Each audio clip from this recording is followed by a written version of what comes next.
दोन मिनिटं थांबा. दोन मिनिटं थांबा.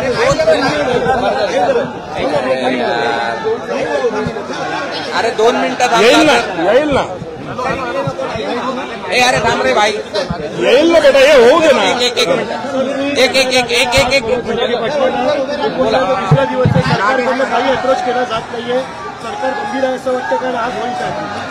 आपल्याला सगळ्याला मी प्रथमतः आपल्या माध्यमातून मी सांगू इच्छितो की आपल्याला सगळ्याला माहिती आहे की सरकार काय करतंय, काय नाही करतंय, किंवा त्याच्यामध्ये सिरियस आहे नाही आहे, हे सगळं आपल्याला जाणीव आहे.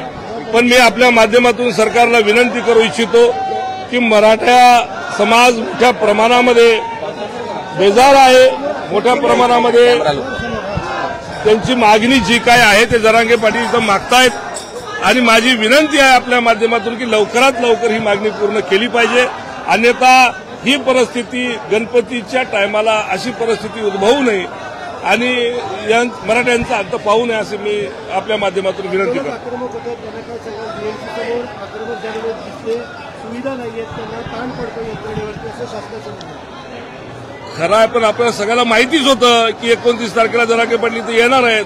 मराठे मोठ्या प्रमाणामध्ये आपल्या इकडे मुंबईला येणार आहेत.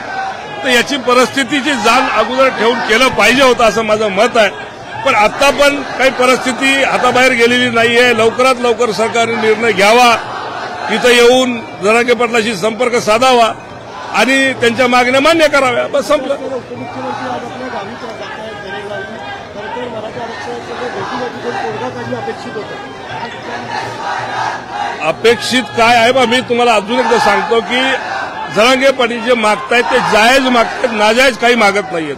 सरकारच्या मनात असेल तर नक्की 100% हे सगळ्या गोष्टी करता येण्यासारख्या आहेत आणि त्यांनी केल्या पाहिजे.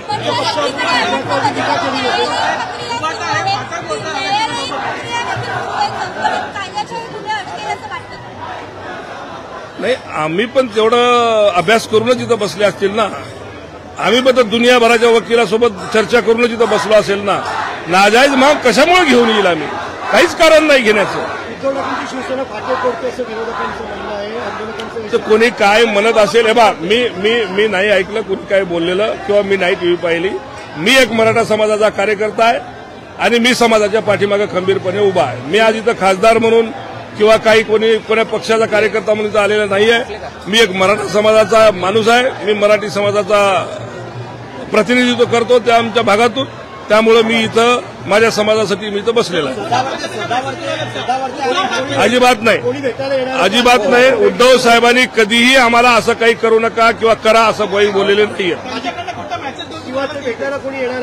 100% आम्ही सर्व खासदार शिवसेनेचे आम्ही जरांगे पाटलाच्या सोबत आहोत. थँक्यू.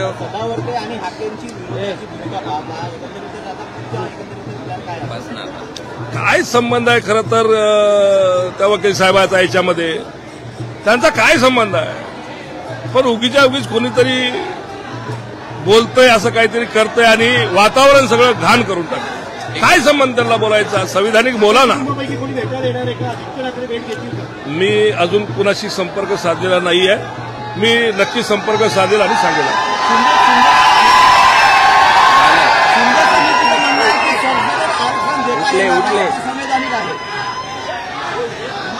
मी अजून एकदा तुम्हाला सांगू इच्छितो, हायकोर्ट, सुप्रीम कोर्ट सगळ्या वकिलाच्या सोबत चर्चा करूनच आपण इथं सगळं देता येते, दिलं पाहिजे म्हणून इथं बसलेलो आहोत. एवढं आपल्याला मी सांगतो.